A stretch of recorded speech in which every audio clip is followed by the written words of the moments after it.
Hello everyone, welcome to the VSQUAD School stream.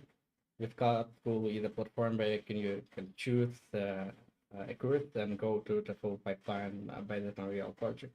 We also have a Discord community when you can share your artwork and connect with other artists, all linked in the description.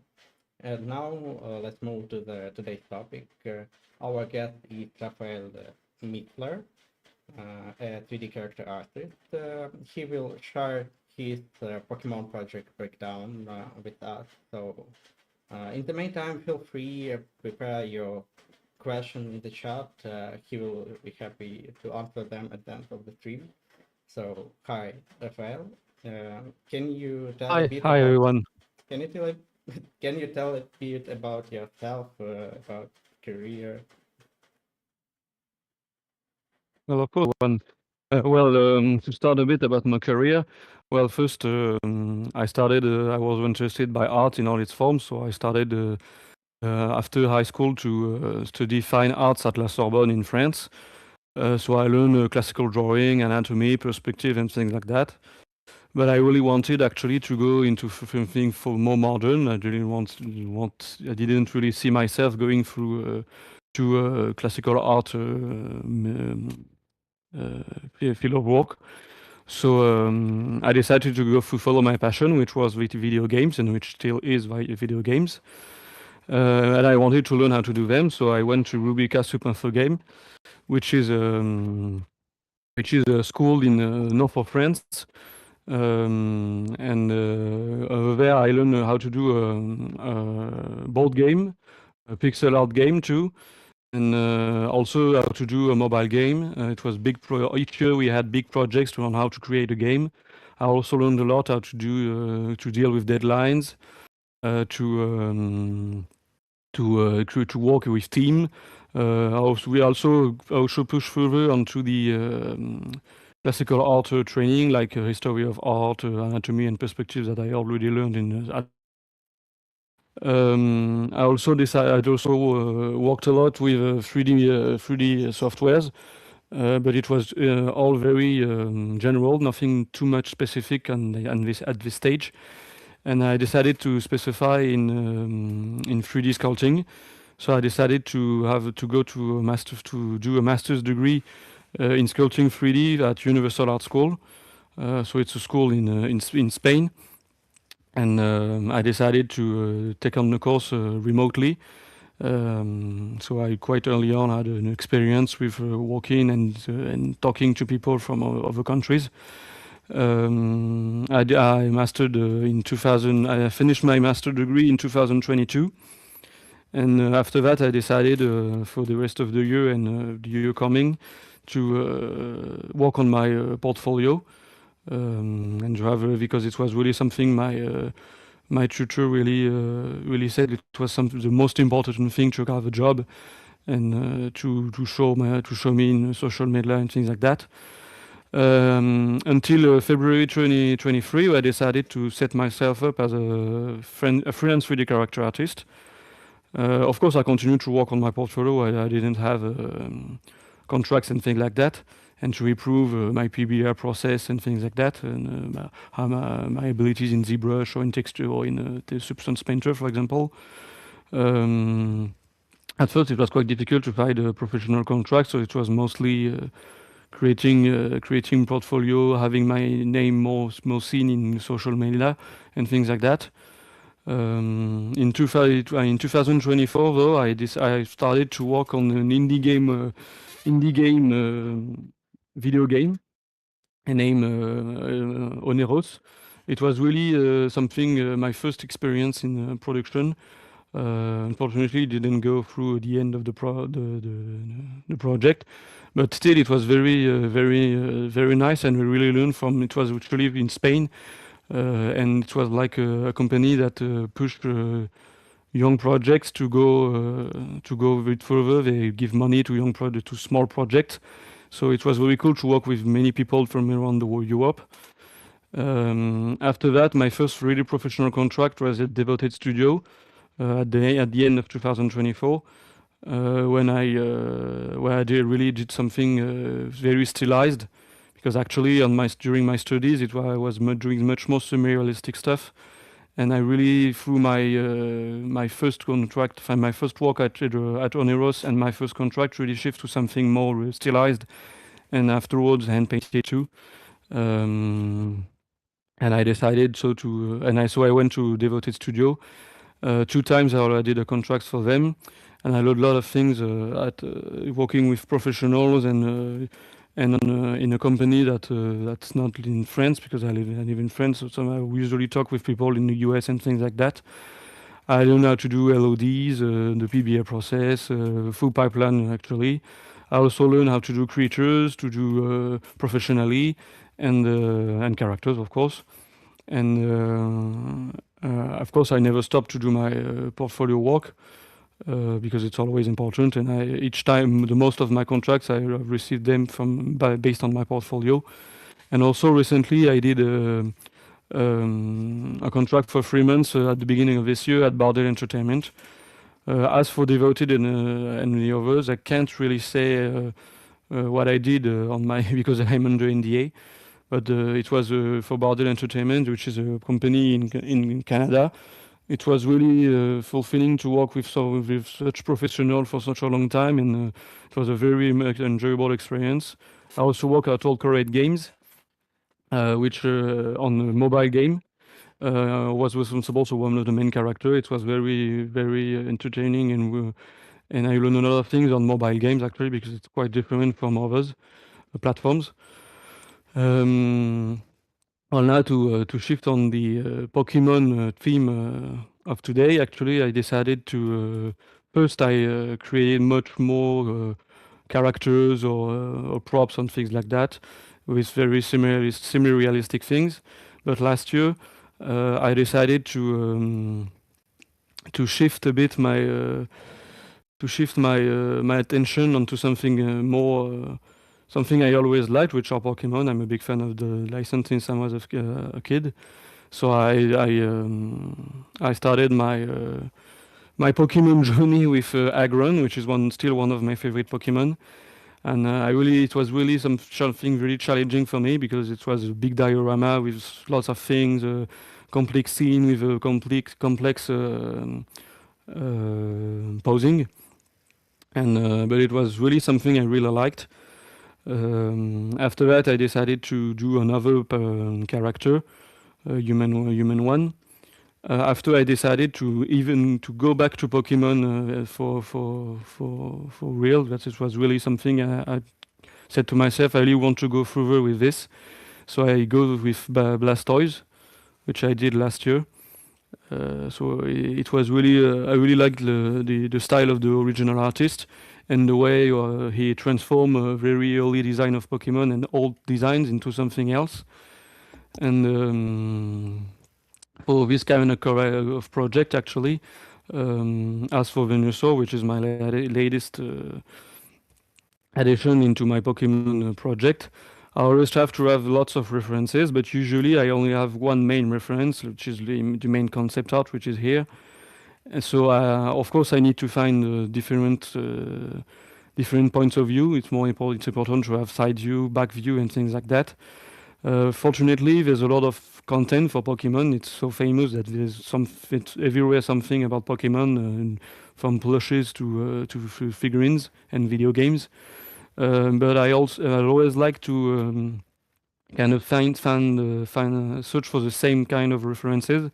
Like I always keep one original reference to the art of the Pokemon. So for this one, of course, you need to.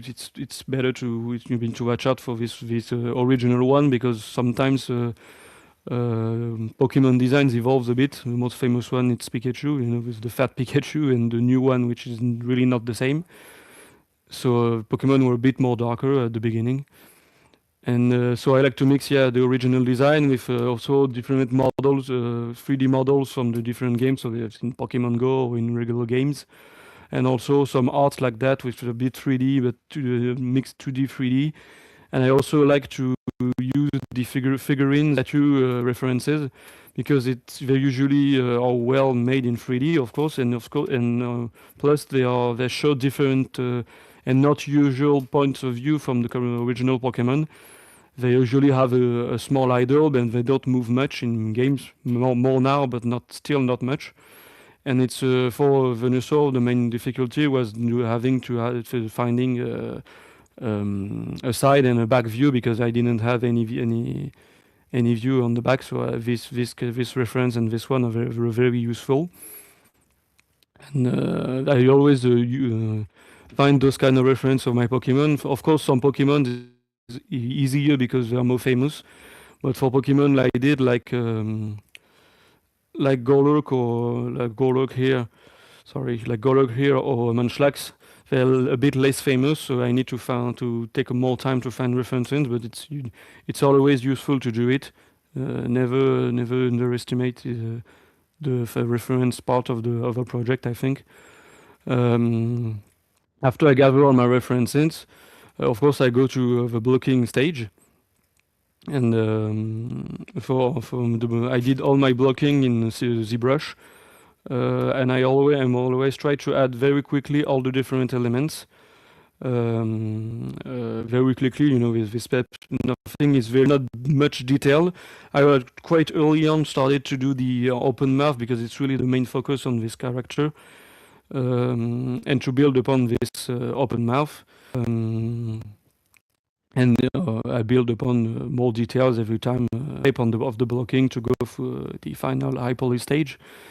For this character, and in most of my characters and Pokemon or not, actually, I always try to keep the symmetry on for quite a long time. First, because it's easier to work in symmetry, of course, but also because you can build really your project around that.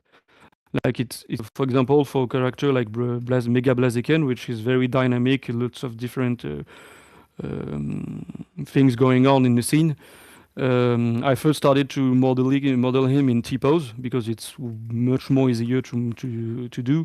He was just T-pose, nothing very fancy. I didn't add too much detail at this stage.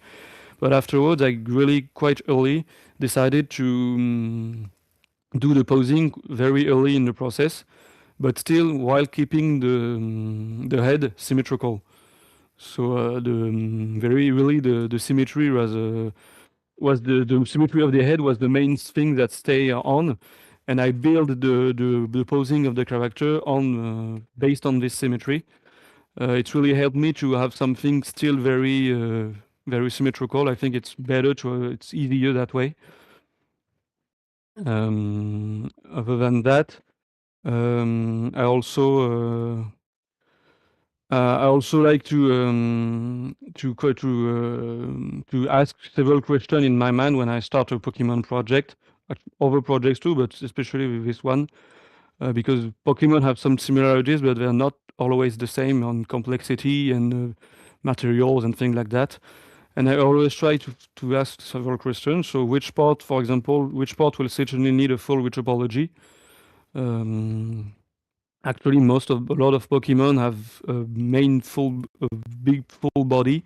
Like for example, for Venusaur or Blastoise, they have a big full, very massive and bulky body. So I was sure that when I will do the project, I will need to have a full retopology of the body, because there's no real separation between parts, and doing just a Z remeasure for the entire would be way too complicated. So it's really important to have that in mind, even very early in the stage. To build the body of Venusaur's body, I like to start with different shapes. So I have first the shape for the head, the shape for the big body, and the different arms and legs, and to keep my polygroups very through the detailing process, so I can easily deform by groups my different parts, and really cut different one. It's really better to have things like that. Just win one big mesh. I think it's better, and it's always better to have the small details and different group. Even if you have a lot of polygroups that you doesn't need at the end, it's still better to start it that way. Also, another question I like to ask: element could be created both in high and low poly within ZBrush using polygrowth to Z measure. Because usually on my process, I'm really mostly use ZBrush. Some things are too complicated, so I start to create them more in Blender. But usually, even with for complicated aspects, the meshes, sorry, I like to create them first in ZBrush. So you can really build very complicated assets, even if they are a bit hard edge in ZBrush. You just need to have a very clean shape. Like for example, for the leaves, you need to have something very clean like that, something you have with holes and things like that, and build your details on this complicated form. So you have your thickness, and you will need to put. I already did this, the high poly for this one, but you need to have a full loop going around, with dynamic division on, and with the crease going around your loop. You can crease things and make them smoother. So because most of Pokemon's projects are not very hard edge. Most of the Pokemon are quite smooth and and flat, even for metallic Pokemon or Pokemon that are really not animals. Um, so it's really something I really need to ask myself at the beginning of the project. Because sometimes I always try to do that in everything in ZBrush, but sometimes I just go to the Blender because it's better. But actually, there's so much possibilities with the Zen modeler that really, I it's really rare that I need to go to Blender. Also, I also ask myself how I will need to create and sculpt my different elements to make the unwrapping quicker. Like for example, for the leaves, or if you take another project like Agron, for example, he's got lots of different shoulder and different parts of its body are really well separated, and it's always easier, sorry, to have full loops around your different parts, to have to afterwards have a quick unwrap. Um, you have only this face and the one on the inside to unwrap. Nothing. And if you already did this at the beginning of your low polygon process, it will be easier for the high poly and easier for the unwrapping. Actually, it works for especially for projects like Agron. Um, Also, it does, if I doesn't have if I don't have a turnaround or reference, which part will I need to procreate entirely? So as I said before, for Venusaur, it was mostly the back of his body. But sometimes it was the same for Munchlax. It was, if you look at the original art for Munchlax, for example, I only have this part, so I really don't have anything at the back of the character. So I need to always, when I try Pokemon, well, usually Pokemon art, it's not turnaround, so I really need to always think to myself what will be difficult to do if it's on his back or on the bottom of the character or things like that. And of course, what will be the most challenging part of the project, because each Pokemon or each concept art based on Pokemon art have its challenges, different challenges. Of course, for Blaziken, it would be the dynamic of the posing, the different elements, how the rocks, the shockwaves, and the embers and the flames will interact with each other. For Loclas, for example, Lapras, sorry, Loclas is in French, Lapras. The difficulty was in my mind when I started the project, it was especially to texture the water, because I've never done something like that, so I know it will be something difficult through the process. For Blastoise, it will be mainly to build the character and the modeling around this central shell, because to just not to have an impression that the shell was put just upon the back of the character, that it was really part of the mesh and the anatomy. For Munchlax, of course, it would be more the expression, to make him lifeful, and also for example, how the berries and Cherubi represented in 3D in a 3D scene, because maybe it's easy to see it in 2D, but how Munchlax is holding his berries in 3D, it's not always as easy as it seems. But it's really something I need to focus on when I'm doing my Pokemon projects. They're all different, they all have their specificities. Sometimes for Lapras, for example, the sculpting was really easy because it was not very different from the original Lapras model from the Pokemon game. So the sculpting was very quick, in 2 or 3 days. But for the texturing part, it was much more longer, and therefore for the rendering part, it's really different from each project. So there's really details and specifications that you need to take into account in your sculpting process. For most of my sculpting process, I don't use much different brushes. It's usually, of course, the move brush, but for the to do the details and things like that, I use the clay build-up. Anything more bulky and less precise, more the. And if I need to do some details and holes and things like that, of course I have to use different orb cracks, not only this one, but different ones. The Dumbstunner is nice too, but it's precise, I think. And when you do all the like, for example, for I don't know, I don't really know how to the small part in it, but it's always nice to put some pinch to make things cleaner and more beautiful in the end. Actually, it's really, I don't use much. Of course, I use the Z Remancher a lot too, but for sculpting and adding details, I like to keep my brushes don't use much brushes. I also do a lot of details and line with the masks, of course. But Pokemons don't have much details like that, like drawings in their body and things like that. Not that much, and most of their details in their body, like small dots or things like that, could be done in textures. So the high polys are usually quite smooth. And really, for Venusaur, for example, I said to myself, one of the most important thing in this project, and the thing I really need to capture into 3D, is really the fact that he's heavy. He's too heavy to be on these tiny legs.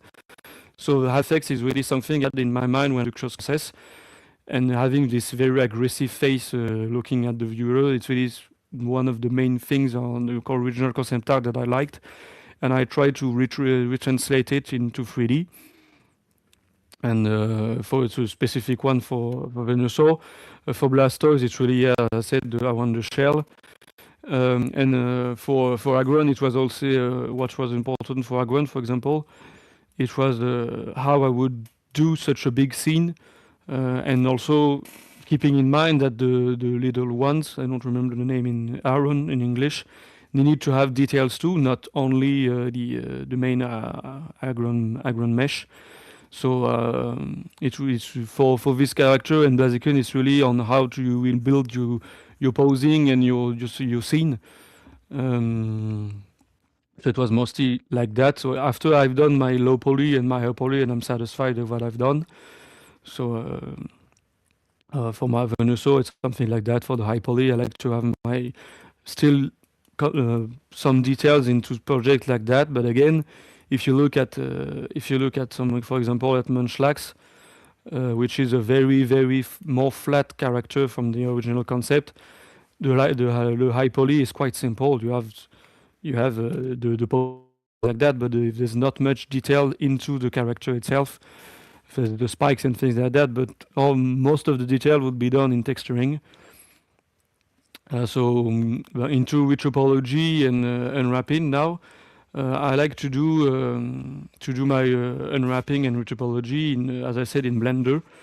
For retopology, I know my way around Maya. There's no problem about. I wish the tools in Maya for retopology are amazing, but I do my UV map and my polygon reduction in Blender.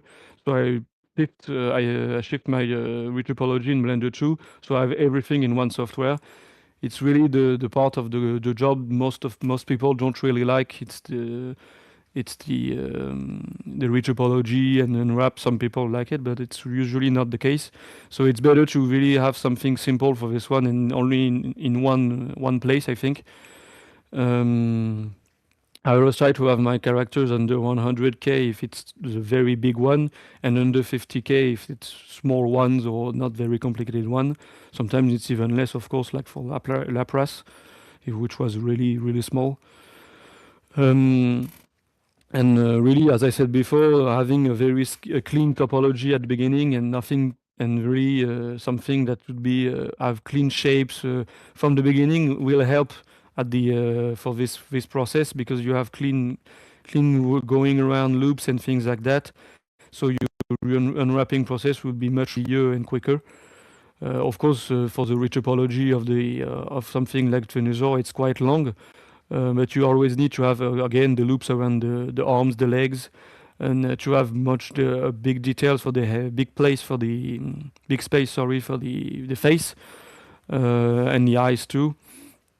For this case, the inside of the mouth was important, which is never the case for other characters. Like I did the inside of the mouth for Blastoise, but it was just a test, nothing big. For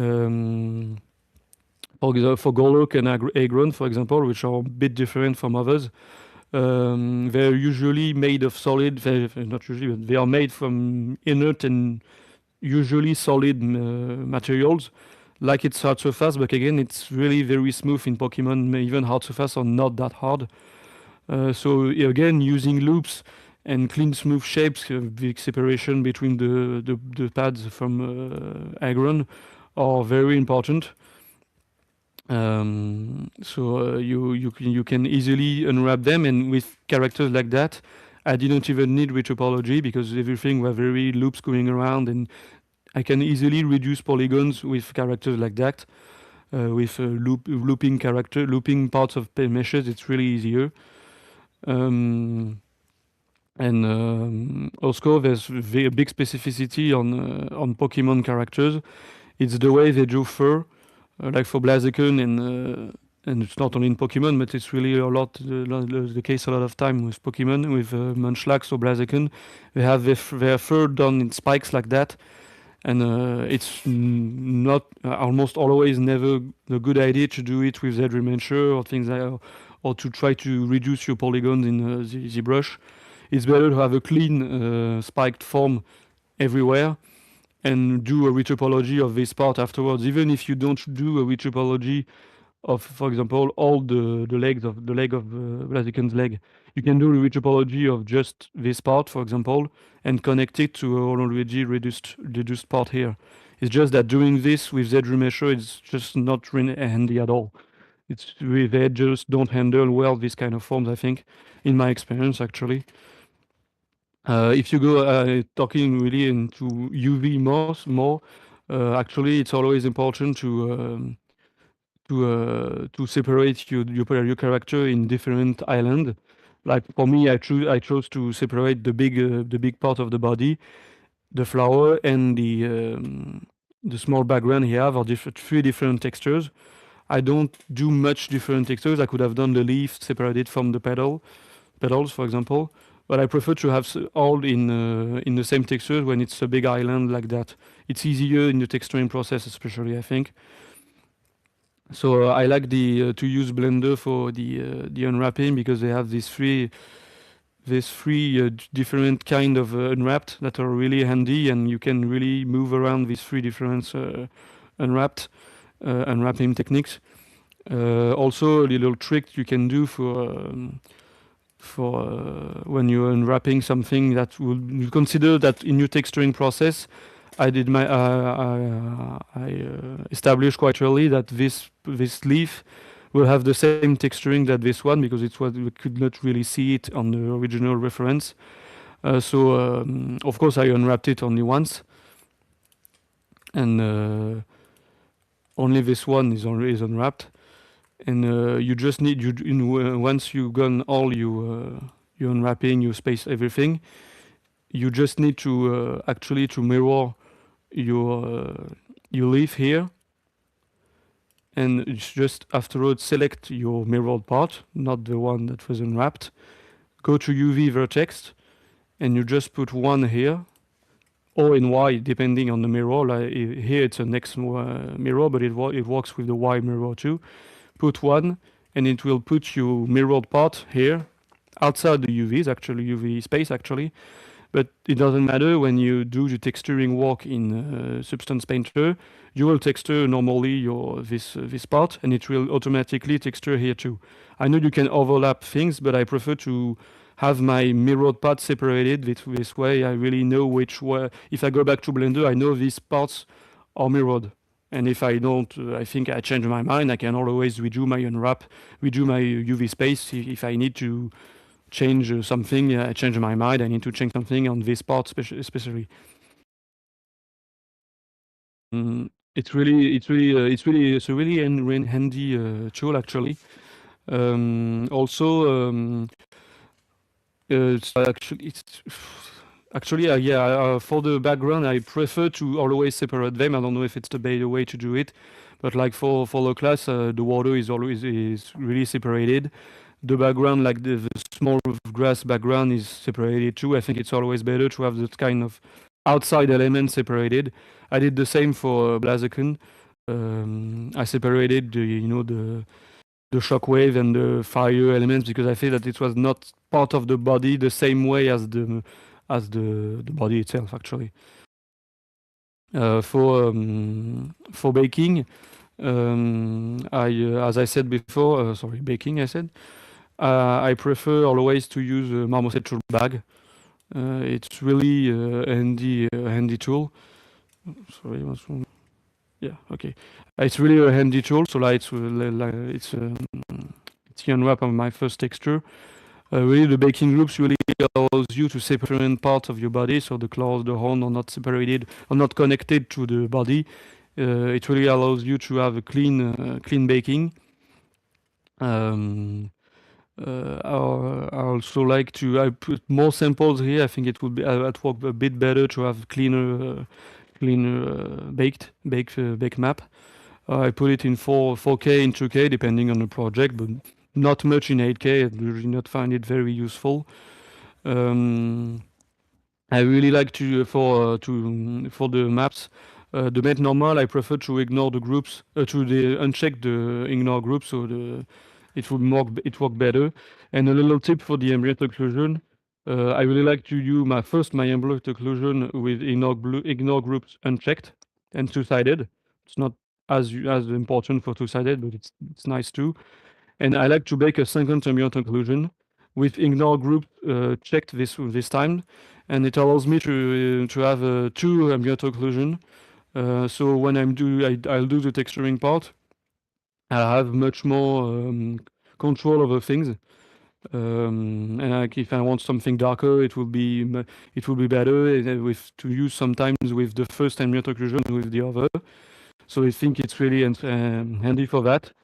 Now, we will go into the texturing process. For this part, really, it's really one of the main parts, especially with projects, because most all the time hand painted, and really Pokemon characters are so colorful that it really brings life to them. So I usually go for how do you say that? I change my tone mapping, ACES,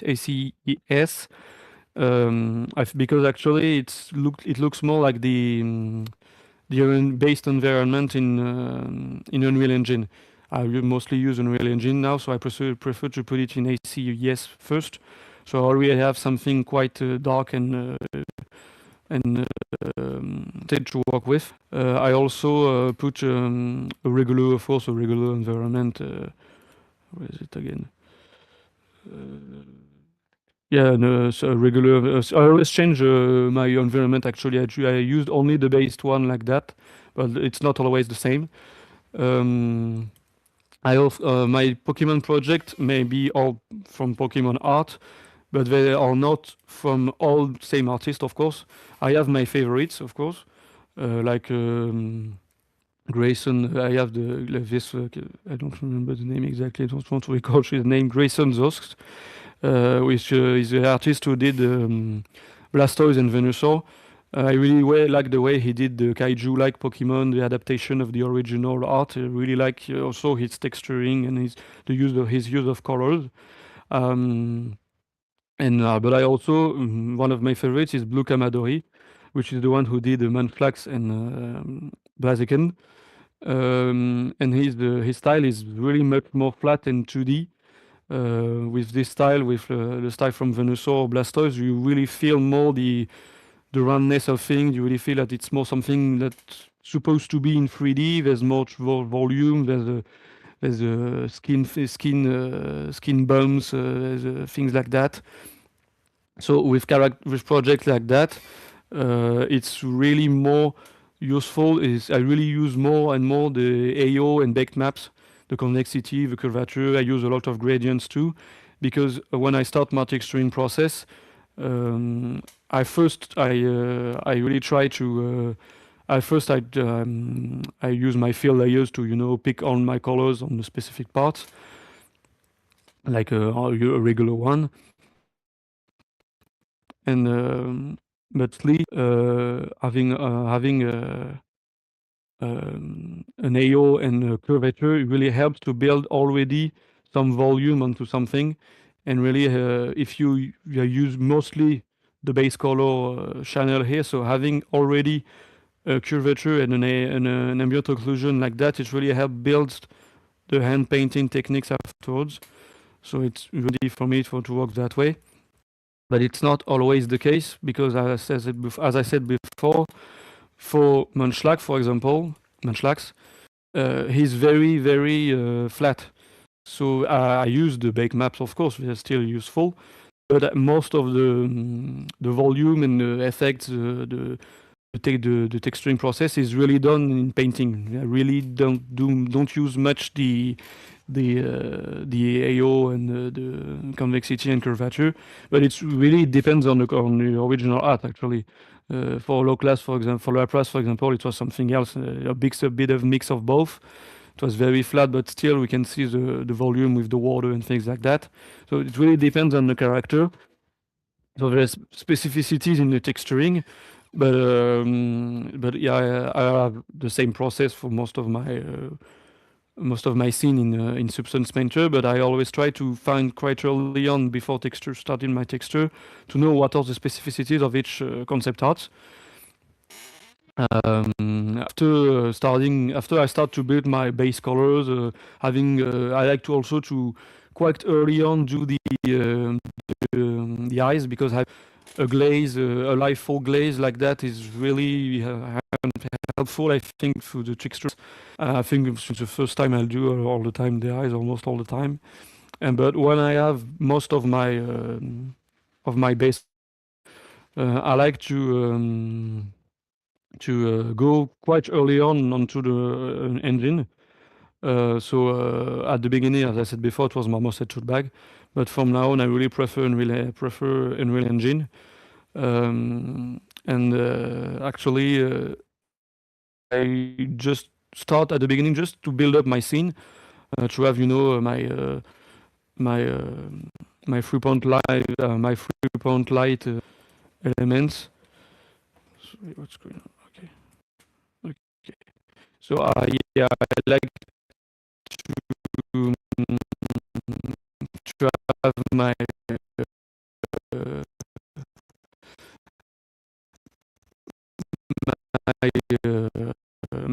background You have some like trouble with that. your microphone when you open Unreal Engine. Put my character. What did you say? We have some trouble with You your hear- microphone when you open Unreal Engine. Yes. Okay, can you hear me now? Now yes. But when you It's open better. Unreal Engine, It's better. yes, yes. Now it's better. Oh, I think it's Unreal. Yes, that's Unreal. So Yes, that's true. That's Unreal. I think you can it's show in on the now. Well, screenshot. on the what? Sorry. On the screenshot, you can make the screenshot and show. Oh, a screenshot. Yeah. Yes. Yeah. Actually, it's a screenshot from Unreal Engine. It's the main screenshot from my Venusaur. Mm-hmm. But when I have also, I think maybe a screenshot of. No, not really, but well, actually, on Unreal Engine, I like to, put my three-point light. So I have one light on top, one light on both sides of the character to really build my shadows. And my directional light would be really the main. I start with the directional line, but actually I don't use it much throughout the process. It's really to build my first impression of the scene, which part I would like, which shadow, how should I move it to have the same shadows as the concept art, and really have a small, simple scene in Unreal Engine. And it's really something I do a lot every time when I'm doing when I'm in the texturing part. I'm always shifting between Unreal Engine and Substance Painter.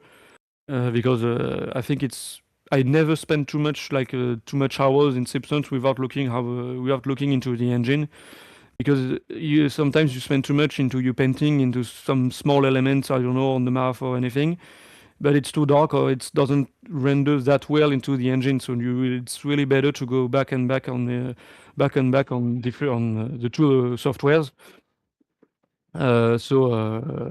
When to go further onto the texturing. I don't use many different brushes actually.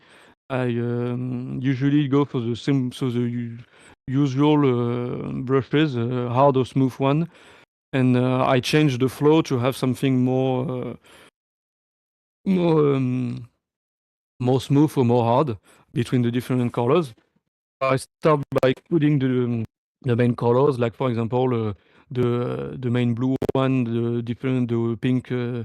There's the pink clear one, there's the pink dark one, and things like that. And when I have all my different uh, colors, actually, like for example, I started to do first my the back legs were only very dark with just a touch of blue, just to have the idea of what it would look like in Unreal Engine and in texture and in Substance Maker 2 actually. So after that, I do the transition colors. You need to transition between the light and the dark colors because it's always better actually. In my opinion, actually, it depends on the concept art. But I think it's better to use it in a different layer. Also, I like to put my highlights in different layers because it's really separated. The point of light is really not a part of the rest of the texturing, so you can easily uncheck and check them to see if it's better with or without them, to refine them and things like that. Same and it's the same for Blastoise because the specification for this kind of project, there's a lot of hatchings like that on the texturing of his projects. It's just the way his work, he's doing his art, the original artist, I meant. So if this part it's important that they are separated too. You can do everything on the one same paint layer, and even now it's something I do too much to have. I go too much further on my painting process, and I put too much information into one layer, and it's important to separate this information. Same for the dark, the dark line art and dark parts that needs to be done in texturing, because of course, the shadows in Unreal Engine can do some work on the shadows, but you need, with that kind of characters, to add more shadows more precisely. And of course, again, doing that with only that kind of view, this shadow, for example, was quite important in the original concept. If you see here, something was quite important, but I decided to do it in texturing and to adapt it from the other side to have something that would be still looking good, in my opinion, and to also at the back having the same kind of things going on as from the front, so you don't have a back that too weak compared to the front part of the character.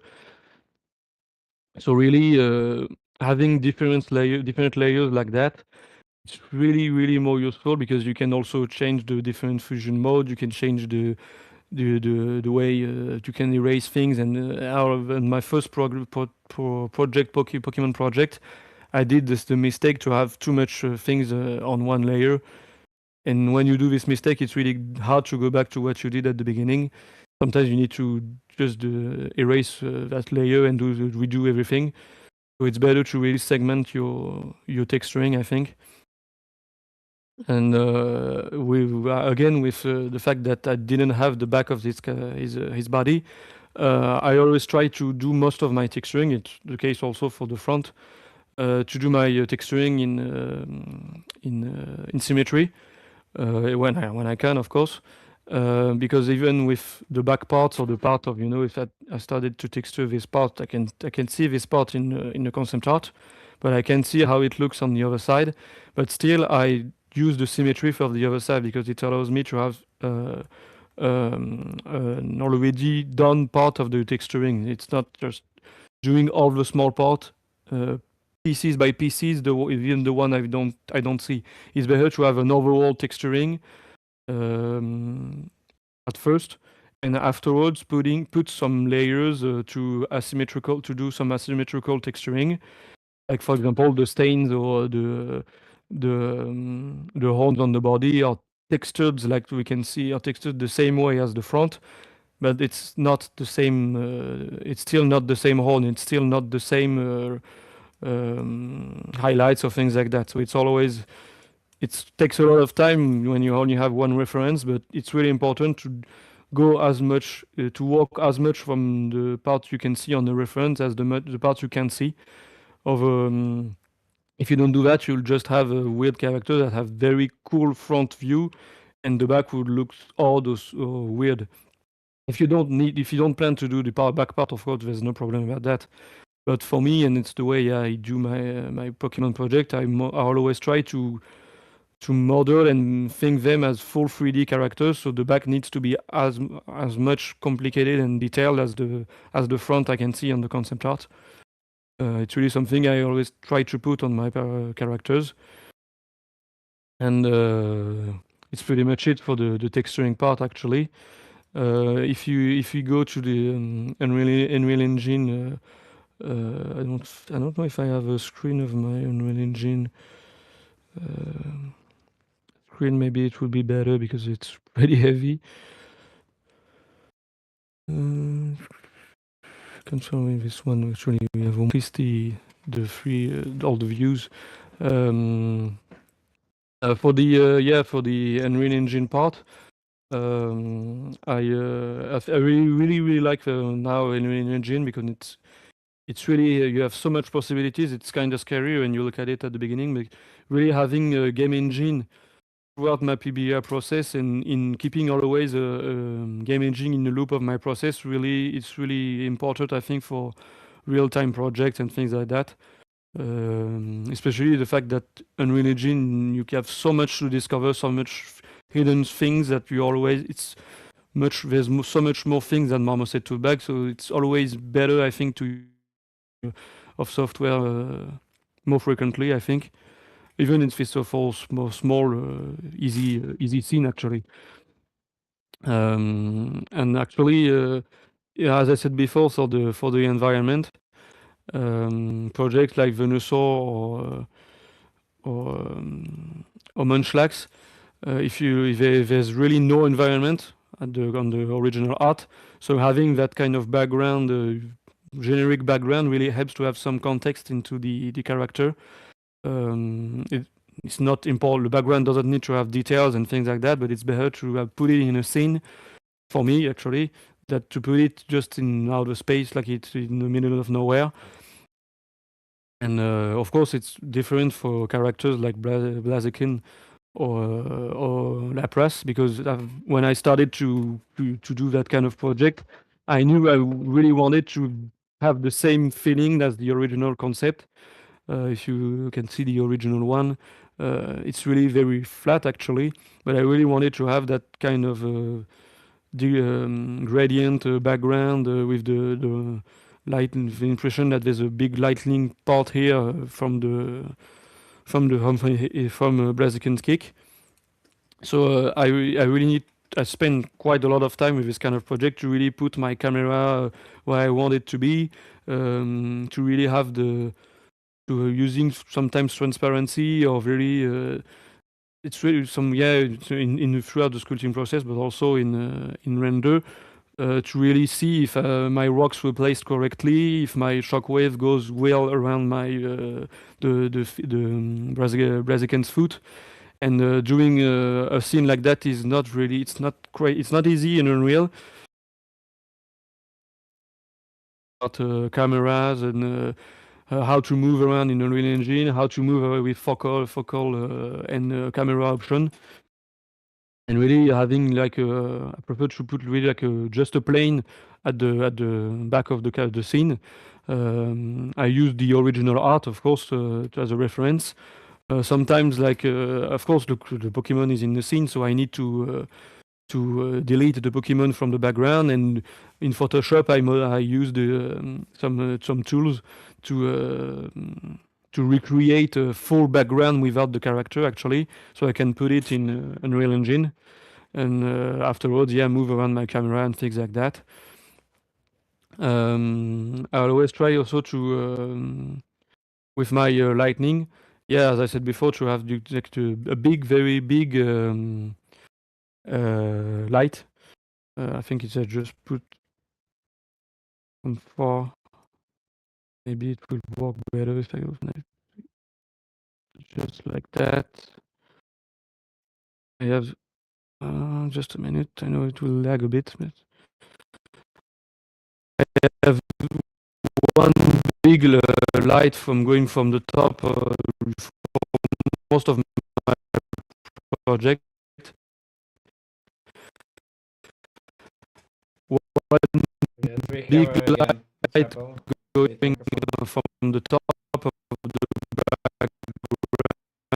background, or even if it's just a flat okay, so about the way I do my lightning in Unreal. I really just I prefer to use like a sunlight light.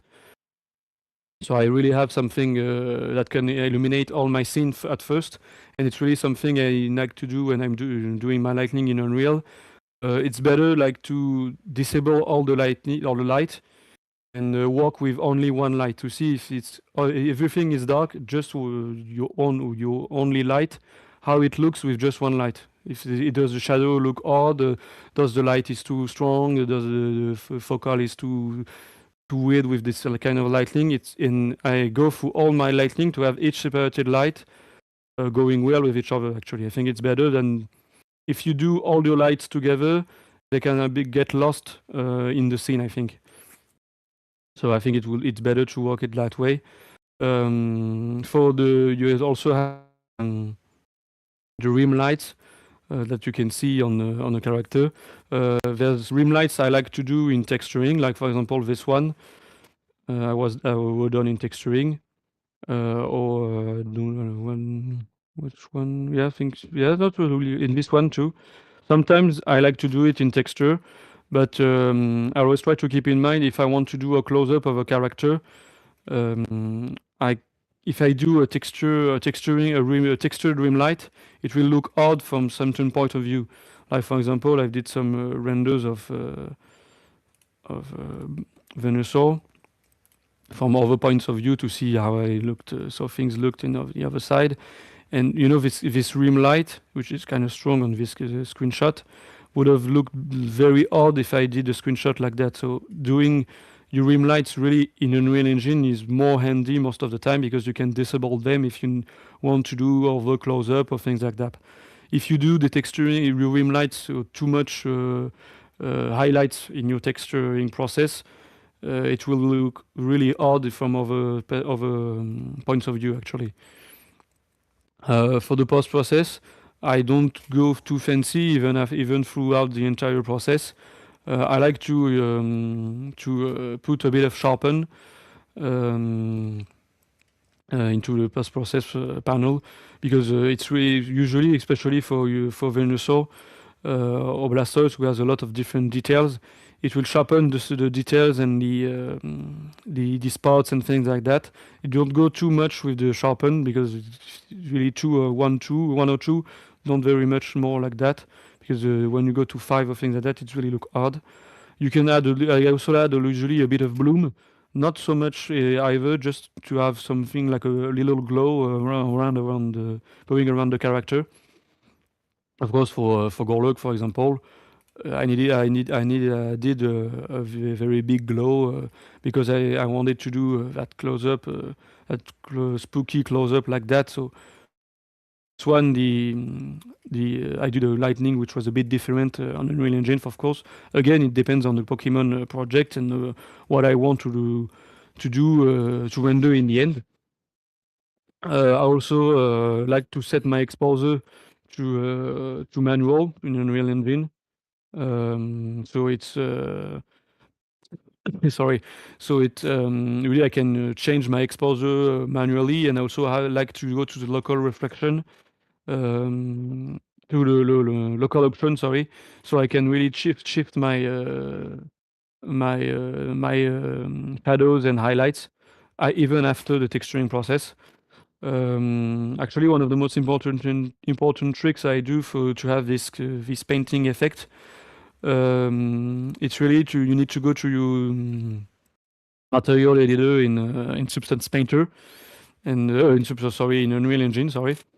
And in the emissive panel, you need to duplicate actually your base color and put your second base color into the emissive panel, and it will kind of illuminate the entire all your texturing process, all your character actually, and enhance your hand paint work, and give really much more something flat, but on a 3D character, so it kind of mixed well the two.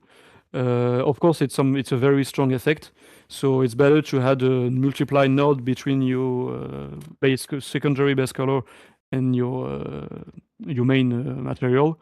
So use a multiply to decrease the strength of this effect. And of course, when you on something that strong, you need to of course to reduce your lightning, because usually something that flat and that powerful, or lightning that powerful inside the character, usually your lightning will be too hard. So you need to build your lightning on this effect. Actually, that's how I do it. But it's not most always the case for our project. But it's when you get your hand on it, it's really nice, especially for characters like Munchlax too, that are really flat. And so you kind of mix your 3D high polygon into something very flat, and they're using this little trick, you really mix things well together. Actually, it's pretty much it for my full process. Thanks a lot for everyone who listened to me. Well, now let for the question. For the question thing. Okay. Thank you. Thank you for the presentation, Raphael. It was really interesting, especially about texturing and rendering part. It become more clear to understand how you did it. Thank you. Also, let's move to the question part. By the way, we had a comment on the start of the stream in the chat. It sounds like, wait, what? This is live. I literally just found this guy's 3D work like 5 hours ago on our station. Crazy coincidence. And thanks for following me back, Raphael. No, of course, no problem. Very nice.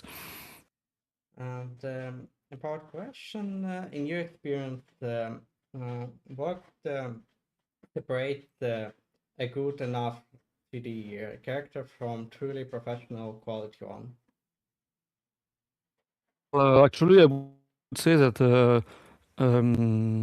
professional 3D character art, like me, for example, doing the full PBR process, would have, I think, the same quality through all the PBR process steps, I think. When you look at different art in the ArtStation or Instagram, so I think the one who are look the most professional and are the best are really the one where all the different parts have the same level. You know, there's not a good texturing, but the sculpting is really bad. Really, I think that's really stand out from the usual from the basic project. I think, and also I think the details. Adding more and more details in your texturing, your sculpting process, or tweaking, taking a lot of time to tweak your thing in Unreal Engine to have the best lighting, the best I don't know the best post process, the best color grading. It took a lot of it took a lot of time. It takes a lot of time, sorry, but it's always useful. It's nice, of course, to have to take a step back sometimes and not to go too deep on a little tweaking. But every time I see something I really like a professional who done an amazing artwork or in 3D or 2D actually, the details on specific parts of the projects are really something that stand out every time, I think. Mm-hmm. And what skill would you recommend focusing on if someone wants to improve their 3D character work their faster? Well, actually, I would say that it can be seem can it maybe it seems weird, but I think that improving it's not necessarily improving your 3D work. If you want some to improve fast, actually, one of them I found, and it's in my experience because it's the different comments I get or DMs I get in my social media on ArtStation. Really the things that stand out the most and changed a lot of things for me, it's really the texture work. When I really get into the hand painting techniques, how to adapt something 2D into 3D in texturing, and especially it's really something. And actually, I think that the learning the 3D process, learning to do good sculpture, good details, good hyperly, is much more difficult than to learn how to do textures in Substance, for example. You can you can quickly have something good in Substance when you learn the basics on hand painting techniques, much more quicker than with the 3D process, because you need to learn anatomy, you need to learn how to get around all the brushes in ZBrush.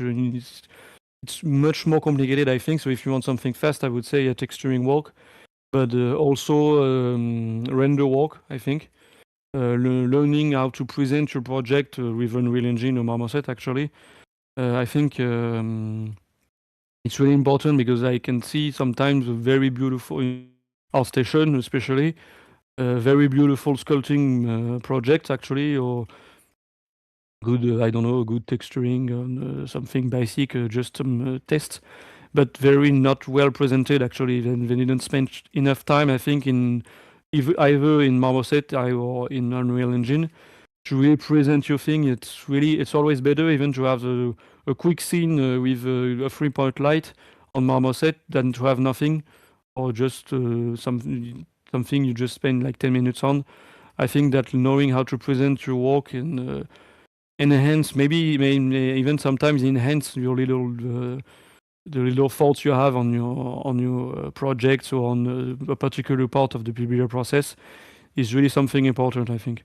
And it really, the two things will be the fastest way to go in a new step on your 3D process, I think.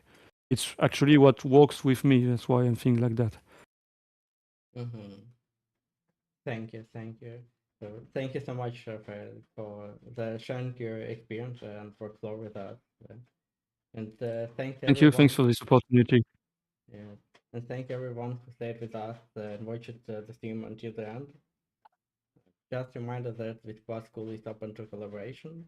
If you'd like to take a part in the stream, or if you could author or mentor, feel free to reach out to us via the VSQUAD School email. All link in the description. Also join to our Discord community. Follow us on Instagram and stay tuned for announcement for upcoming stream. Also, be sure to check out Raphael's social media in the link in the description. So see you in Thank the you. next stream. Bye, everyone. Bye, everyone. Thanks for listening to me. Thanks for this opportunity.